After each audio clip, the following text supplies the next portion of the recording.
Hello guys, welcome back to my channel advance English 101। आज की इस वीडियो में हम लोग 5 एडवांस स्ट्रक्चर्स करने जा रहे हैं और उस पर बहुत सारे सेंटेंस भी बनाएंगे। स्पोकन इंग्लिश का प्रैक्टिस भी करेंगे। हमारा पहला स्ट्रक्चर आज का है so what if plus sentence. आइए देखते हैं इसका पहला सेंटेंस। तो क्या हुआ अगर तुमने उसकी दोस्ती को ठुकरा दिया। So what if you refused his friendship. So what if you refused his friendship. तो क्या हुआ अगर तुम अंग्रेज़ी नहीं बोल सके। सो what if you couldn't speak English. So what if you couldn't speak English. अगर अपनी गरीबी के कारण आप पढ़ लिख नहीं सके तो क्या हुआ। सो what if you couldn't receive education because of your poverty.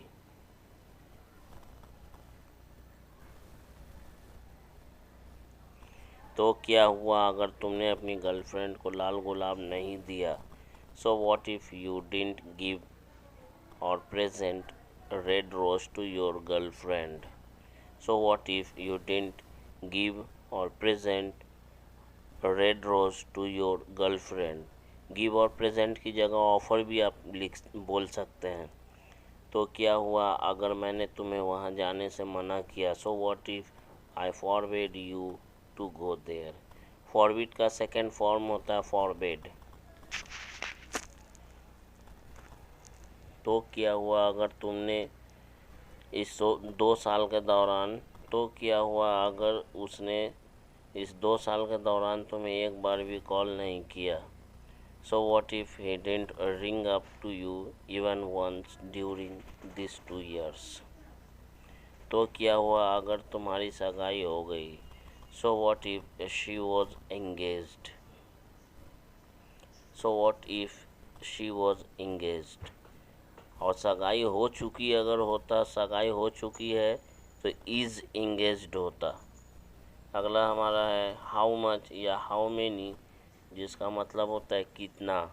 How much more का मतलब होता है कितना और हाउ मेनी मोर का मतलब होता है और कितना या कितना और।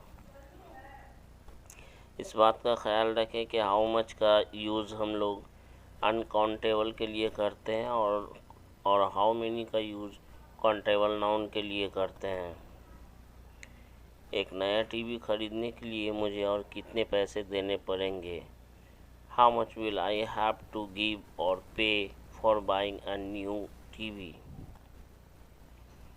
यहाँ पे की जगह गिव भी कर सकते हैं, लेकिन यहाँ पे बोलना ज़्यादा बेटर है। मैं अपने मोबाइल को एक्सचेंज करके एक नया आईफोन ख़रीदना चाहता हूँ, लेकिन उसके लिए आपको और कितने देने होंगे। I want to buy a new iPhone after exchanging my mobile, but how much more will I have to pay for this mobile. तुम्हें और कितने दिन यहाँ रुकना पड़ेगा। How many more days will you have to stay here. How many more days will you have to stay here. और कितने घंटे मुझे तुम्हारे घर वापस आने का इंतज़ार करना पड़ेगा।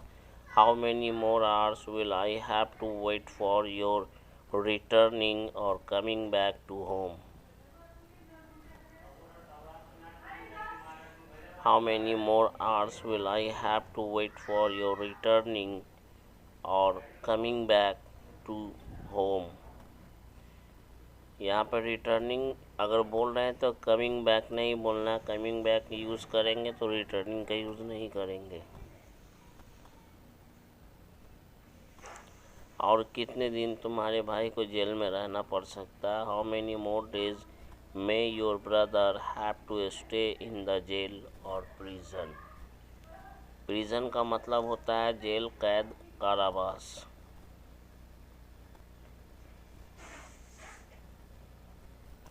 आपको नया घर बनवाने में और कितना पैसा खर्च करना पड़ सकता है। How much more money might you have to spend to get a new house built.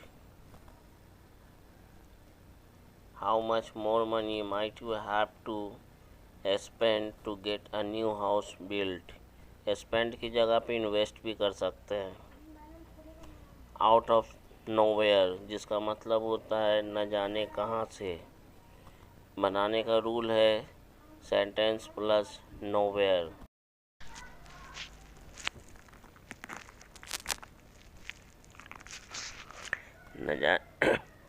न जाने कहाँ से वह मुझे मिल गया। He met me out of nowhere। न जाने कहाँ से मुझे वह मिल गया या न जाने कहाँ से वह मुझे मिल गया। He met me out of nowhere। न जाने कहाँ से उसने हमें चोरी करते हुए पकड़ लिया। He caught us while stealing out of nowhere। न जाने कहाँ से उसने हमें चोरी करते हुए पकड़ लिया। न जाने कहाँ से वे लोग आ गए। They came out of nowhere। They came out of nowhere।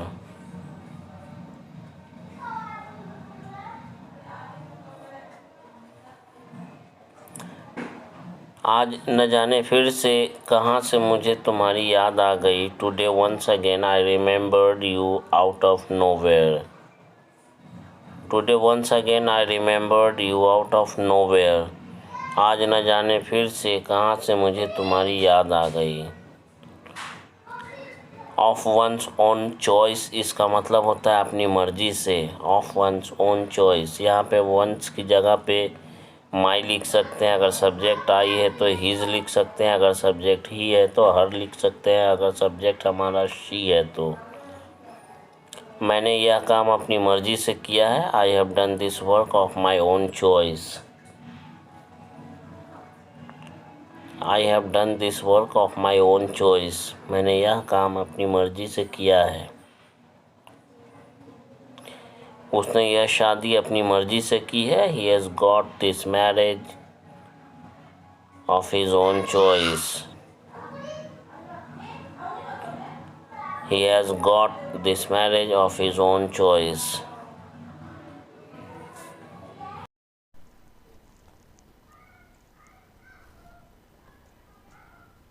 उसने सब कुछ अपनी मर्जी से किया है। He has done everything of his own choice। He has done everything of his own choice। उसने सब कुछ अपनी मर्जी से किया है।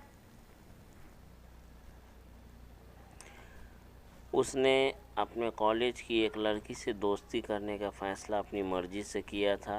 He decided to make a friendship with the girl of his college या of his college girl of his own choice। He decided to make a friendship with the girl of his college of his own choice। पूरा sentence लिखने के बाद आखिरी में of his choice लिखिए। वह अपनी मर्जी से उसके साथ वहाँ जाने के लिए तैयार थे। She was ready to go with him of her own choice. She was ready to go with him of his own choice. Although और येट से शुरू होने वाले सेंटेंस, जब भी सेंटेंस के शुरू में हालांकि रहेगा उसके बाद हमारा सेंटेंस का फर्स्ट पार्ट और बाद में येट फिर सेकंड पार्ट, तब उस तरह के सेंटेंस के लिए हम लोग इस स्ट्रक्चर का यूज करते हैं। देखिए पहला सेंटेंस, हालांकि वह गरीब है फिर भी ईमानदार है। Although he is poor yet he is an honest. हालांकि तुमने उसे बिल्कुल नहीं पीटा। Although you did not beat him at all. फिर भी के लिए येट हम लोग लिखते हैं। फिर भी येट वे लोग तुम पर उसे पीटने का इल्ज़ाम लगा रहे हैं। They are charging a blame with you to beat him. Charge a blame with someone का मतलब होता है किसी पर आरोप लगाना। हालांकि वह घमंडी है। Although he is an arrogant yet फिर भी समटाइम्स कभी कभी he uses to help the poor. कभी कभी वह गरीबों की मदद किया करता है। किया करता है, किया करता था। इस तरह का सेंटेंस को देखने के लिए आप हमारे वीडियो के प्लेलिस्ट पर जाएं और देखें किस तरह के वाक्य में यूज़ टू का यूज़ करते हैं, यूज़ टू प्लस V1 और used two plus V1 playlist पर जाके ज़रूर देखें। हालांकि वह मेरा जिगरी दोस्त है, फिर भी वह भरोसा करने लायक आदमी नहीं है। Although he is my best friend, yet he is not a reliable man या रिलायबल पर्सन। रिलायबल का मतलब होता है भरोसेमंद, रिलायंस का मतलब होता है भरोसा।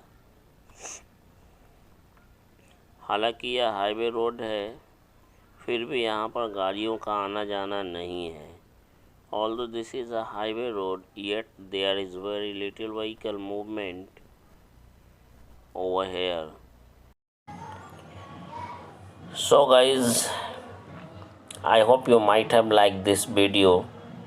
If you like this video, if you find this video useful or helpful for you, so don't be late to press the subscribe button, like button, share button. Okay,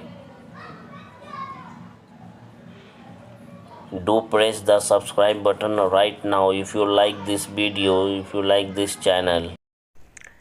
So guys, that's all for today's video. See you tomorrow in a new video with a new lesson. For till then, goodbye and take care of yourself, and thanks for watching this video.